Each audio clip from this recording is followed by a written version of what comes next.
What's going on, writers? So no funny intros today, no opening music title board sequence today.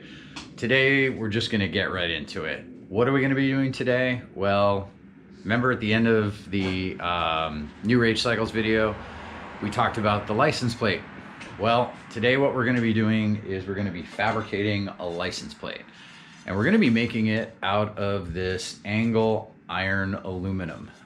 You can get this stuff at your local hardware store for about 10 bucks. And it comes in, this is about a 36 inch, 3 feet, 1 meter for my European friends. You can get this stuff, it's super cheap. It's really easy to work with too. I highly recommend doing aluminum over steel because it's a little bit more forgiving and you can manipulate it if you need to. It's also a hell of a lot easier to cut and a lot easier to drill through, which is what we're gonna be doing today. So you're gonna get a piece of this angle iron. You're gonna need approximately about 7 inches worth of this stuff, give or take a half an inch. We're gonna go ahead and fabricate a license plate frame bracket because I mentioned in my other video, the tough side, or sorry, not the tough side, but the street New Rage Cycles tail tidy, they make a bracket, but it hangs off of the side. And I'll give you kind of a rough idea of what that looks like. I got the bike disassembled and we'll get into that a little bit later, but what it ends up looking like is this. So your plate ends up hanging off of the side there. I don't know about you guys, but if I'm doing 100+ miles an hour on some of these open highways, I really don't want this thing flying off. And also, I don't know, to me, it just isn't the look I'm going for. Not saying that the New Rage Cycles license plate bracket isn't of quality. I'm sure it is. I'm just not particularly going for that type of look. So what we're gonna do is we're gonna fabricate a bracket that's gonna go under the seat where the tough side plate mount was located. So without further ado, let's get right into it.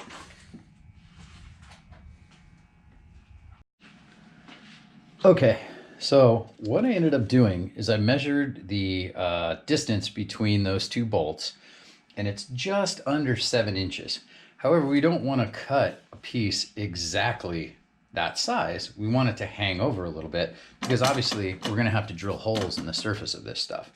So I'm going to go out to about 7.5 inches, and then we're going to go ahead and mark that. And let me get something here to score. Oh, that's the wrong kind of punch I'm looking for. Here we go.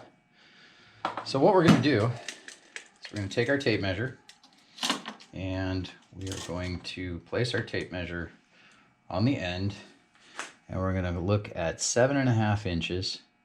We're just going to score it a little. And this is aluminum, so it's going to mark up really well. So we've got a little mark here for 7.5 inches. And the next thing we need to do is cut. So I'm gonna go get a saw and we'll get cutting. Okay, so we've got our saw all ready to go. Just putting on some gloves here. Always do when I'm gonna be cutting stuff because you don't want to nick your fingers. So I'm gonna use a jigsaw, which should be more than sufficient. You can use a hacksaw, you can use a chop saw, whatever kind of saw you think works for you. But essentially we're going to follow that line and we're going to just chop right through this. And this is aluminum, so it should be relatively quick. So here goes.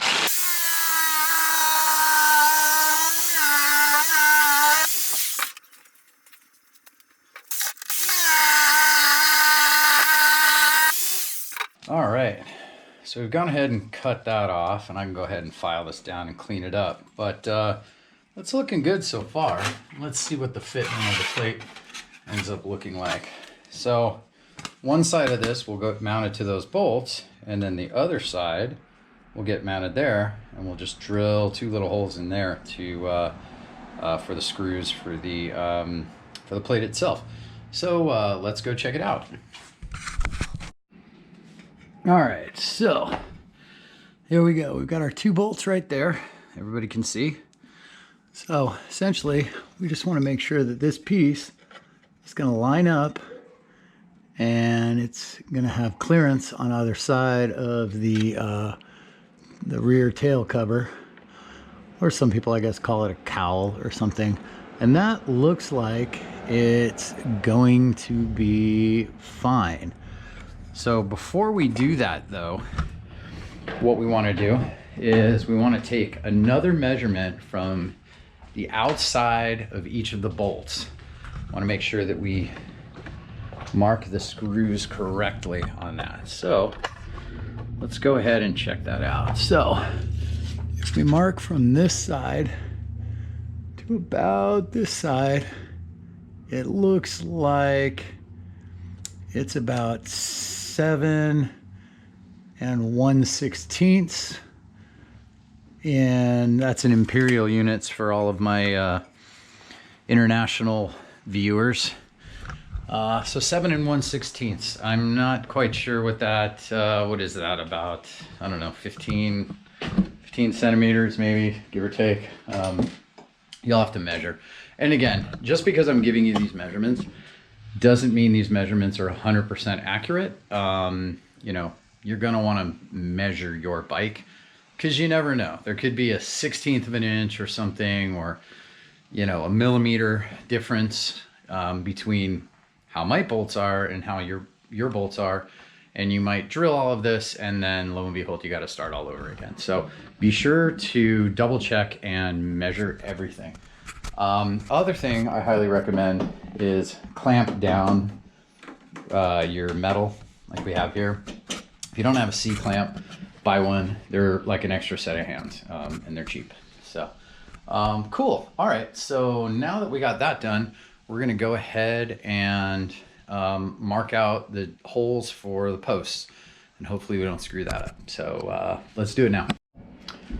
Okay, so what I ended up doing is I ended up going back and re-measuring, because honestly the 1/16 of an inch measurement wasn't small enough to really get, you know, finite accuracy. So I went back and I measured it in millimeters.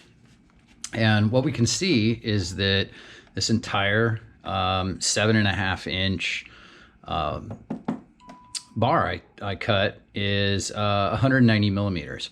Well, the distance from the center, or sorry, from the outer edge of the bolt to the outer edge of the other bolt was 176 millimeters. So what we want to do is we want to make sure that we have enough gap on the side. So I ended up taking 7 millimeters distance, marking it here in the green. I don't know if you guys can see the green, but trust me, there's a line there. And so we're going to use those as a point of reference for when we do our marking. So if we take this and we go like this, that is just slightly over 176. So these would be the outer dimensions of the bolt, which basically means that the inner dimensions of the bolt would be about 2 millimeters over. So we're going to go ahead and measure this up, and I'm just going to fast forward this stuff so you guys don't have to see it.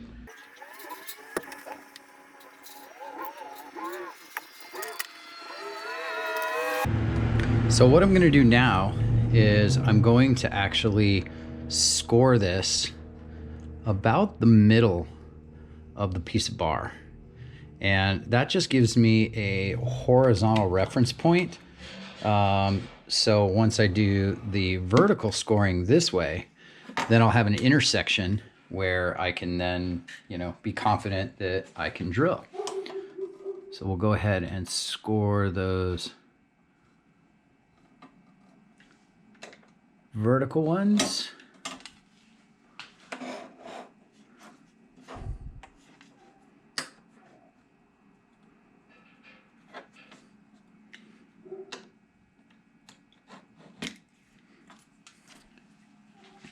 And then we'll double check the distance.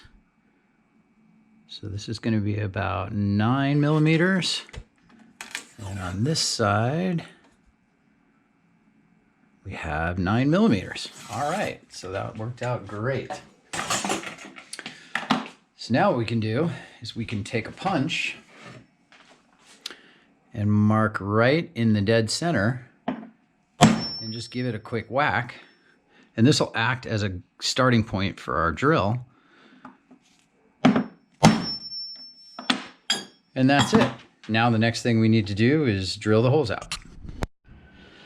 So I went really quick and I actually lined these up, these two punch marks up with the bolts, and lo and behold, each punch mark was virtually dead center of each bolt. So we nailed it on that one. So what we're gonna do now is we're going to slowly drill these out. What I highly recommend is taking a little bit of grease. This is just lithium grease, but putting a little on, this will keep the metal from overheating. And then where you've got your punch mark, you put the tip of the drill bit and we're gonna drill. Just go straight down.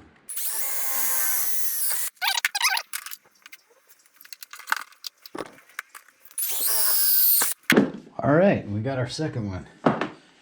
So that looks pretty clean. So what we'll do now is we'll take it back over to the bike and we'll size this bad boy up. Let's see what happens. Okay, so what I ended up doing, I ended up coming back and trying to test the fitment of it, and one side was slightly not enough. The drill hole was a little bit too further over. So what I ended up doing was, there's one clear side. What I ended up doing was opening the other side up because it was literally about 3 millimeters off. So what we can see now, if we go back over here, is now you can take this side, put it over this bolt, and then this side just fits right in. And we just put 2 bolts back there and we're good to go. So this is gonna work. And I'm gonna clean this up and paint it as well. I'm gonna paint it black, prime it, paint it. I think this is gonna work because this plate is gonna sit just like this, which is exactly what I want. So yeah, so far so good. Okay, so what we're gonna do now is go ahead and clean up some of this burring on where I cut it, smooth it out a little bit, and then we'll go from there.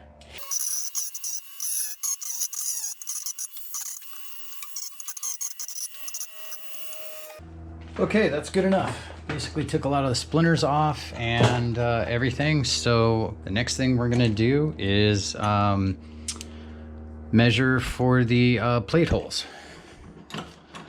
So the plate holes will be a lot easier because basically all we have to do is center the plate, and I'm just going to make it go right up at the top, and then grab the old Sharpie, which I have laying around here somewhere. There it is. So we will hold, oops, we will center and hold down the plate. And then we're just gonna go ahead and make 2 circles right in there.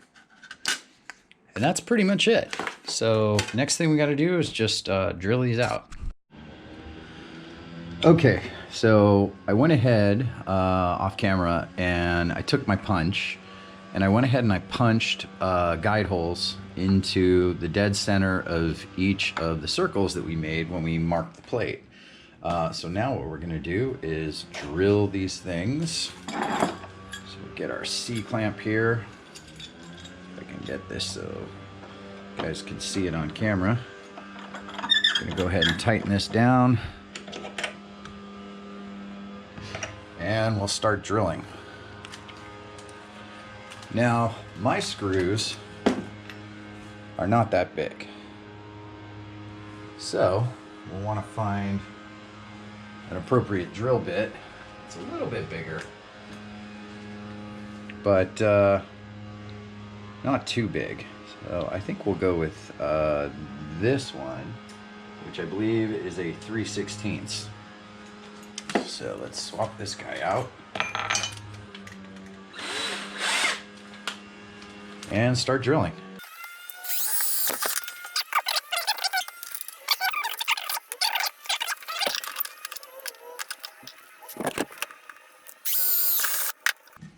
All right, we got our 2 holes. So now we just need to test the fitment with the plate. And that looks good enough. Definitely got enough clearance to get these in. Where's my other one? There it is.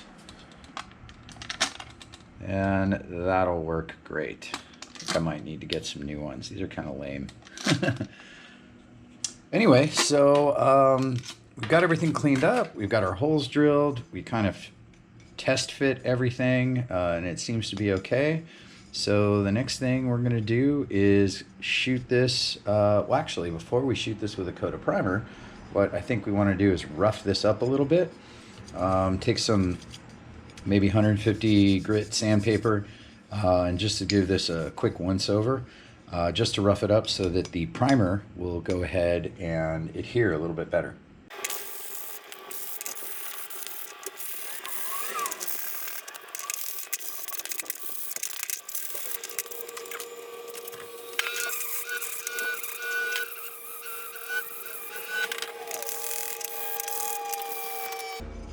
Okay, so we've roughed up pretty much all the sides of this, even the edges, and now we'll go ahead and shoot this with a coat of primer. So for this, I'm going to be using this Rust-Oleum flat white primer. It's just pretty basic. You could use any primer you wanted, gray, white, black. Really, this is just going to make the paint adhere a lot better. So we're just going to go ahead and hit this a few times with primer, let it dry, flip it, put another coat on, and go from there. All right, so we'll let that dry, come back and hit it again. So while the primer's been drying, I've been kind of taking a look at these bolts under here. And while there's just enough to get another bolt on top of it, I think what I'm going to end up doing is I think I'm going to end up removing these bolts, putting in a spacer, and I have these black spacers, so you know they're just really thick washers. And I think what I'm going to do is I'm going to take this bolt out, put a spacer in there. I don't know, maybe 2, who knows? I think 1 might be enough. Then I'll mount the bracket, and then I'll put these nuts back on after I get the bracket in there. It'll just give me a little bit more room, and because there's only going to be just a little bit of thread showing, and I'm afraid they might back out. If I can get them down further, that might be better. So we're going to go ahead and take the back plate off and pull those out and reconfigure everything.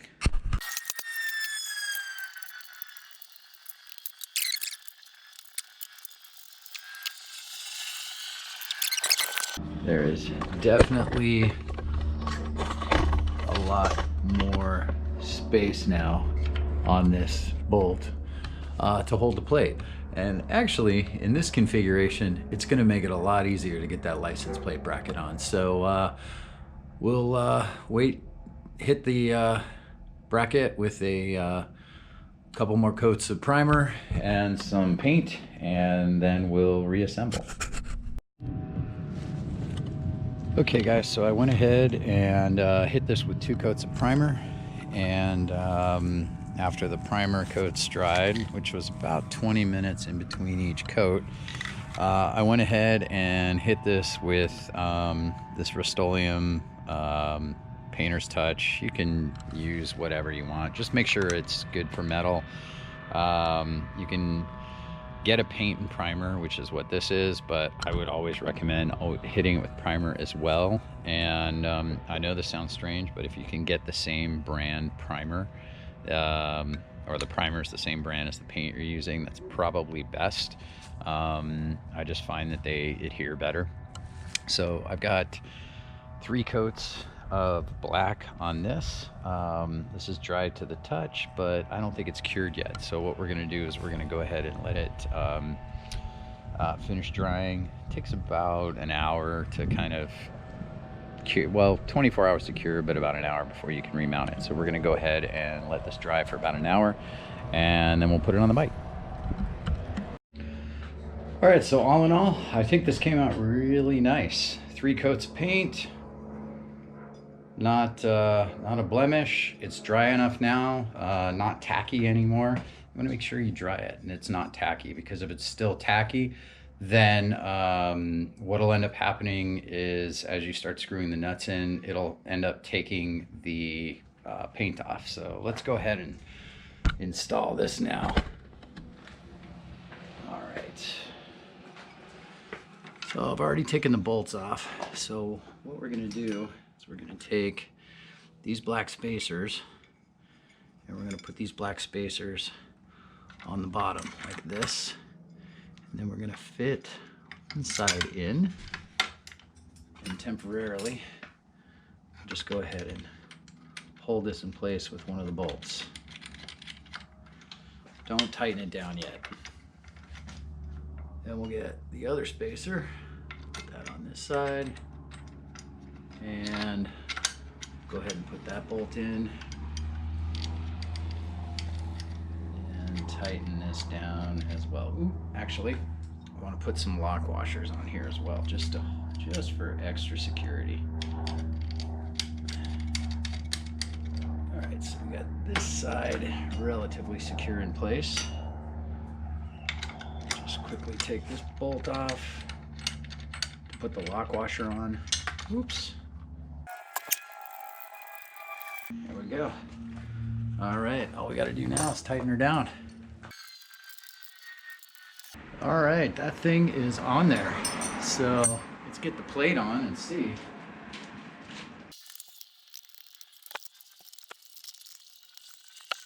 All right, I think that looks pretty good. All right, so let's go ahead and we'll put the back cover back on and see how it looks all in all.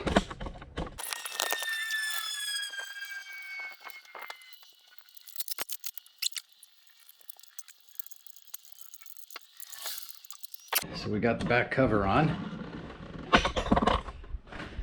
And for those of you guys who still have the factory seat, let's take a look at what it looks like with the factory seat on.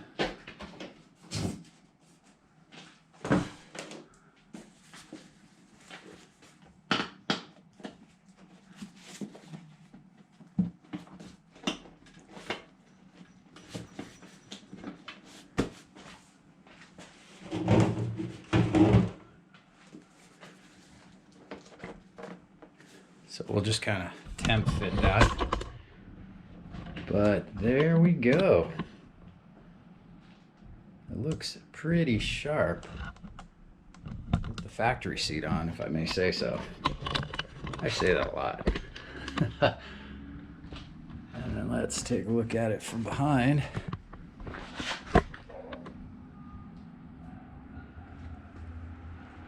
Pretty nice. Whoa.